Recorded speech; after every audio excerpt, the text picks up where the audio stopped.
Maria Elena Bergoglio, Pope Francis's sister, recently shared her thoughts on Cardinal Luis Antonio Tagle, quickly drawing attention to the possibility of who could carry Pope Francis's vision forward. Enter Cardinal Luis Antonio Tagle, known as the Asian Francis.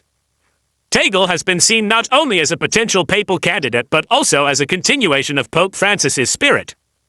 His compassion, humility, and outreach to those on the margins reflect everything Pope Francis stood for. Tagle is a theologian who smiles, a shepherd who sings, and a communicator who connects with both the powerful and the poor. Unlike her brother's public life, Maria Elena Bergoglio's journey is about quiet love, inner strength, and a resolute will, traits that reflect the very essence of a family tested by grief and held together by grace. The Bergoglio family was not famous when Maria Elena was born. They were simply a hard-working Argentine family filled with love and faith. Their father, Mario José Bergoglio, worked on the railways and had a quiet soul, while their mother, Regina Maria Civi, kept the household strong with unshakable faith. Although they weren't wealthy, they were rich in love, and in such a home, children quickly learn the true value of life. Maria Elena was the youngest of 5 siblings, with the eldest, Jorge Mario Bergoglio, eventually becoming Pope Francis.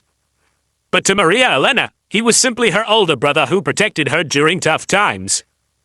Her other siblings, Alberto, Horacio, Marta, Regina, and Oscar Adrian, each had their own dreams, now passed on, leaving Maria Elena as the last one to carry the family's legacy. When their father passed away, Maria Elena was just a child. While many children might have faltered under such a loss, Maria Elena had something rare, her brother Jorge Mario. He became more than just a sibling, he was a guide, mentor, and second father to her. He taught her to dance the tango, to laugh through the pain, and to stay strong even when her heart was heavy. When Jorge left for Rome, part of Maria Elena went with him, but even the distance and the Vatican could not sever their bond. Despite becoming Pope, Jorge never lost sight of his roots. He called her regularly, simply saying, "Maria Elena, no need for titles, because true love doesn't require them." When Jorge was chosen as Pope Francis in 2013, the world celebrated, but Maria Elena shed tears. Not because she wasn't proud of him, but because she understood what it meant: distance, responsibility, and burdens. In a moment of honesty, she prayed that he wouldn't be selected. She later admitted that it was a selfish prayer, driven by fear of losing her brother to the world. It's a feeling many can relate to, the pain of watching a loved one become the world's. But instead of letting bitterness take hold, Maria Elena remained grounded. She chose not to attend his inauguration at his request and instead donated the travel funds to charity. That's who she is, reserved, yet with a heart full of power and kindness. While the world was captivated by Pope Francis, Maria Elena chose to live quietly in Argentina. No fame-seeking interviews, no book deals, just sincerity. Maria Elena's words were never meant to build herself up. Instead, they served to reveal who her brother truly was, not merely a pope, but a man with humble beginnings. A man who once swept floors and read her bedtime stories. She described him as strong enough to lead the church, yet still possessing the same humor and stubbornness he had in his youth. She doesn't try to soften her words, and people listen because her honesty and authenticity stand out in a world full of carefully curated images. As a mother, fighter, and survivor, Maria Elena raised her family with the same quiet strength she had known growing up. Among her children is Cristina Bergoglio, a respected artist in Madrid who is carving her own path with a paintbrush rather than a crucifix. Another of her children, José Ignacio Bergoglio, has shared their family's legacy with a mix of pride and humility. But Maria Elena's life isn't only about being a sister or a mother, it's about surviving. In 2015, when her health was in jeopardy, she was hospitalized, but she did not break. She smiled, she fought, and when asked about the experience later, she didn't complain. Instead, she spoke about finding laughter through tears, and how humor kept them going when everything else seemed impossible. She holds the memories of her siblings, the late Alberto, Marta, and Oscar, dear, not to mourn, but to remind herself that love never fades, even in death. Our family has known a lot of sadness, tears, and pain, but even in the hardest moments, we've found a smile and a laugh that gave us the strength to keep going.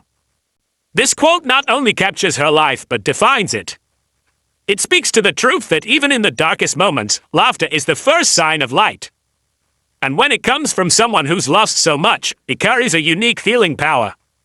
While Pope Francis has redefined the Catholic Church with his messages of compassion, simplicity, and reform, Maria Elena is the quiet force behind that mission. She embodied those values long before the cameras were ever focused on her, because they were deeply ingrained in her soul. She doesn't appear on magazine covers or lead masses, but in her own subtle way, she has shown the world that humility is not a sign of weakness, it is, in fact, the greatest strength.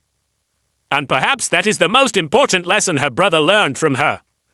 If you've ever held your family together through grief, if you've watched a sibling excel while you remained behind, if you've chosen silence over attention, love over envy, faith over fear, then Maria Elena's story mirrors your own. She represents the unsung heroes, the ones who don't seek the spotlight but keep the light of love burning in the darkness. Before we dive into that, I need your help. I'm aiming to reach 10,000 subscribers by the end of the year, and I greatly appreciate your support. Please subscribe and help me out. Stay tuned for insights from Vatican insiders and their predictions for the next Pope. The death of Pope Francis has not only left a significant void in the heart of Catholicism, but it has also set the stage for one of the most unpredictable papal elections in recent memory. For those who cherish tradition yet long for change, this moment might resonate with something deep within. Pope Francis transformed everything.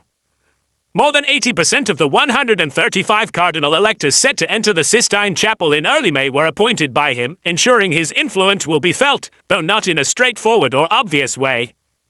Francis didn't fill the College of Cardinals with clones. Instead, he chose men from diverse theological backgrounds, cultures, and continents.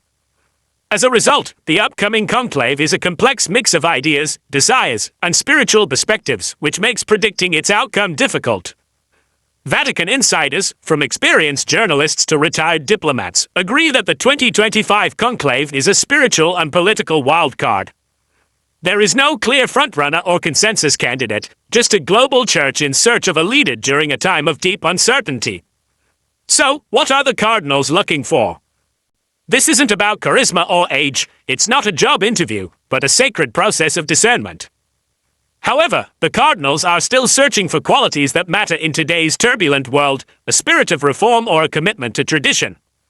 Will the next pope continue Francis's reforms, or will he steer the church back toward its pre-Francis identity? Can he manage the complexities of Vatican bureaucracy while addressing global issues? Does he have a pastoral heart, able to empathize with the people, share in their struggles, and offer true compassion? Is he able to view the church's needs through a global lens, serving not just Rome, but the entire world? These are the key concerns, the stakes at play, and behind closed doors, every conversation and gesture carries the weight of these questions. Let's take a look at the most talked about candidates, as although no one can predict what will happen, these are the figures who have Vatican observers paying close attention. Pietro Parolin, 70, from Italy, is often considered the Vatican's steady hand. As the current Secretary of State, he is effectively the Church's top diplomat, calm, measured, and exceptionally experienced.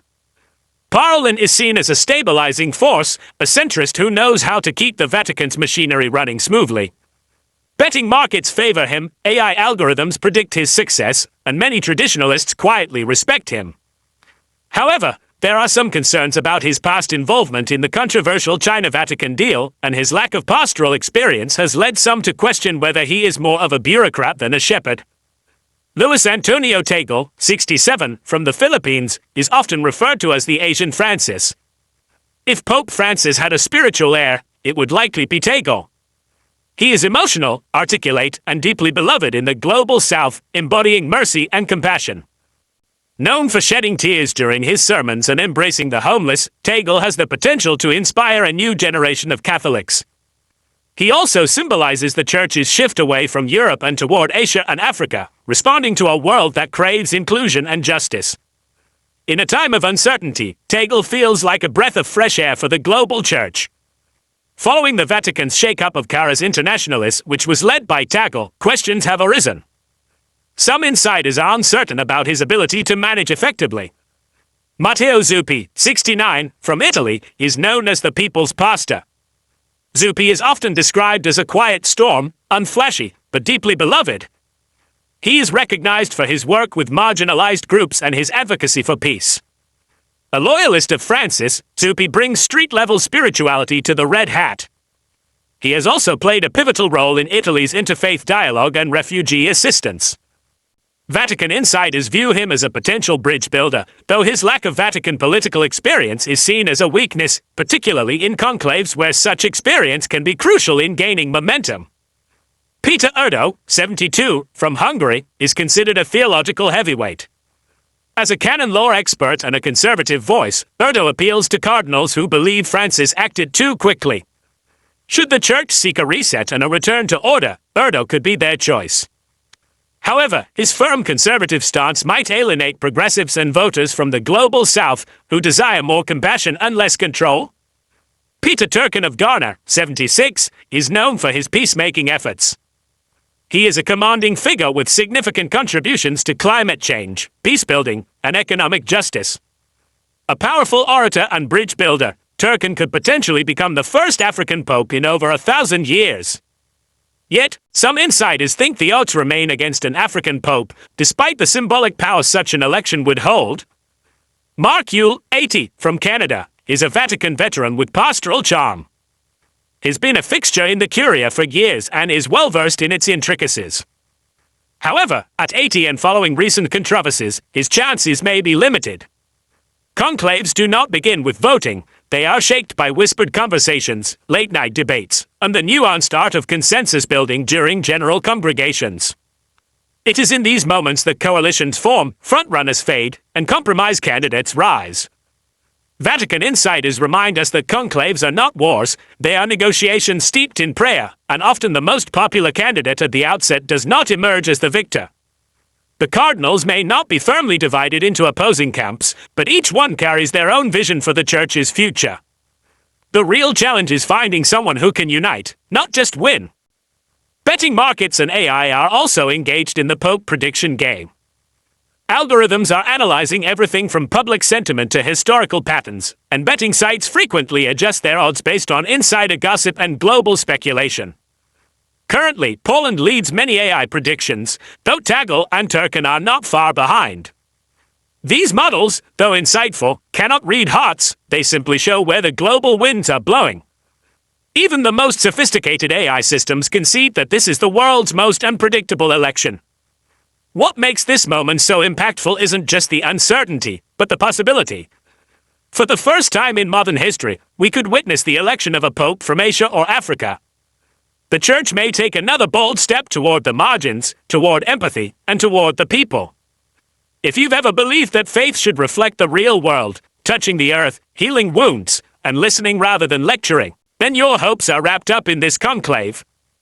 The next pope won't just lead a church, he will shape hearts, drive policy, and carry the spiritual weight of souls across continents. We're not witnessing a power struggle, we're witnessing a spiritual rebirth. As white smoke rises and the world eagerly awaits the name to be announced from the loggia, everything will change. Whether it's Parolin, Tagle, Zuppi, Erdo, or someone completely unexpected, one thing is certain, the Church is still alive, still wrestling, still reaching. So don't just watch, feel it.